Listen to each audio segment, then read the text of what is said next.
Vote लेने के लिए अब देखिए यादव रेजिमेंट को सड़क पर उतार दिया, उनको तो दंगे में झोंक दिया, उपद्रव करने में लगा दिया थे। मतलब यादव रेजिमेंट अब वो भारतीय जनता पार्टी का हो गया। उसी तरह चंद्रशेखर आजाद जी की बात आ गई। अब उसी तरह आप चाहे बनारस की सीट पर देखिए, चाहे महाराजगंज की सीट पर देखिए, चाहे आप देवरिया की सीट पर, जहां भी उन्होंने सीट दिया तो उन्होंने अपना प्रत्याशी दिया। और विधानसभा चुनाव के साथ साथ वोट का आदेश आता है चुनाव कराने के लिए। व्यवस्था अगर रद्द होती है तो उपचुनाव की तैयारी। चुनाव में कितनी दावेदारी? 100%। काफी विश्वास है आपको रिलायंस पे? देखिए रिलायंस में ही सीटें 2017 में मिली थी, 6000 वोट से हम लोग हारे थे। 22 में रिलायंस में सीटें मिली, जीते हमारा। और हमको अपने एनडीए गठबंधन के साथियों पर भरोसा है और योगी जी और मोदी जी, अमित शाह जी पर भरोसा है। इस नाते हम 100% आश्वस्त रहते हैं।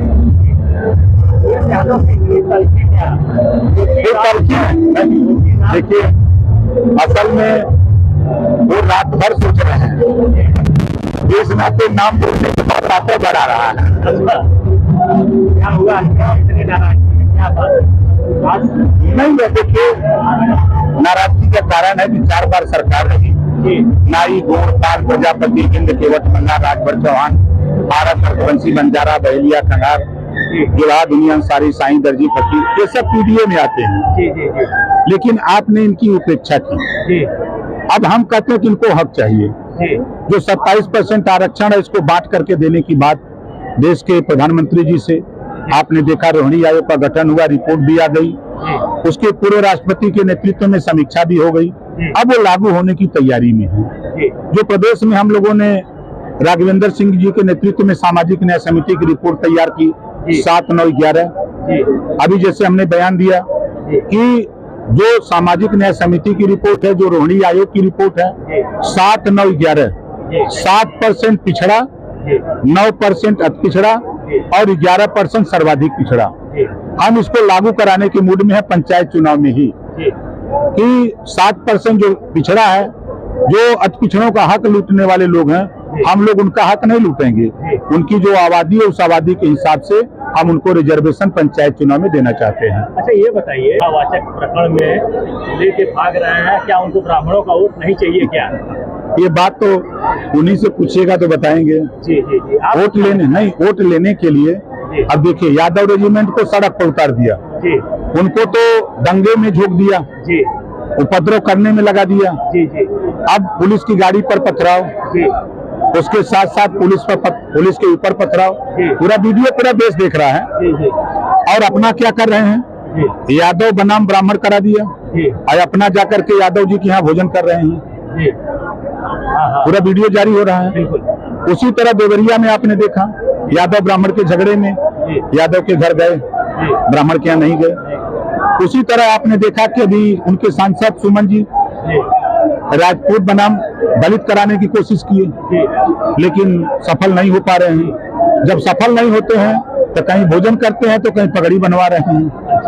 अच्छा ये अभी चंद्रशेखर का नया मामला प्रयागराज में सांसद ने कह दिया कि हमारे वो लोग नहीं थे जो पकड़े गए, और उसपे अखिलेश यादव ने उन पकड़े गए लोगों का पक्ष लेते हुए कहा कि जिस तरह से इनके साथ सलूक किया जा रहा है, अगर आर्डर देने वाले लोगों के साथ हो तो कैसा लगेगा? जैसे कान पकड़ के बैठाए हुए थे, ऐसी इससे आपकी प्रतिक्रिया? देखिए कानून का राज है और लॉ एंड ऑर्डर प्रशासन की जिम्मेदारी है, लॉ एंड ऑर्डर को कंट्रोल करना। अगर मौके पर किसी घटना में जाने पर अगर उपद्रव हो सकता है तो प्रशासन के लोग वहां जाने से नेताओं को रोकते हैं। ये कोई नई बात नहीं है। आप लोगों ने भी देखा, हमने भी देखा, कई ऐसी घटनाएं हुई जहां जाने से प्रशासन मना करता है। हम लोग भी मान गए कि नहीं जाएंगे। अगर जीत करोगे तो आपकी पार्टी के नेता तो भाई स्वाभाविक हो जाएंगे। अब आपके पार्टी के नेता वहां जा रहे हैं आपके साथ और उनके साथ कोई घटना हो रही है, अगर आप लोग ये कह रहे हो कि हमारे साथ नहीं है, जैसे आपने देखा अहिर रेजिमेंट उपद्रव किया, सड़क पर पथराव हुआ, पुलिस की गाड़ी पर शीशे टूटे, और पुलिस के ऊपर पत्थरबाजी हुई। अब उसके बाद बयान आया अखिलेश जी का कि वो भारतीय जनता पार्टी के नेता थे, मतलब यादव रेजिमेंट अब वो भारतीय जनता पार्टी का हो गया। उसी तरह चंद्रशेखर आजाद जी की बात आ गई। अब वो जो पकड़े गए लोग तो कहा कि हमारे लोग नहीं हैं, तो है किसके वही बता दें। अच्छा, ये बृजभूषण शरण सिंह जो आपके ही बड़ी पार्टी अलायंस में है, उन्होंने अखिलेश यादव का बचाव किया है कथावाचकों का, कहा ये राजनीतिक मजबूरी है। ऐसी क्या मजबूरी? देखिए, राजनीति में कौन क्या बोल रहा है और उसका असर कहाँ होने वाला है, तो लोग अपना अपना दाव लगा रहे हैं और समय समय पर नेताओं के अजब गजब बयान आते भी हैं। अब्बास अंसारी को अगर स्थगन आदेश मिलता है, क्या ओम प्रकाश राजभर उनको अपनी पार्टी में रखेंगे?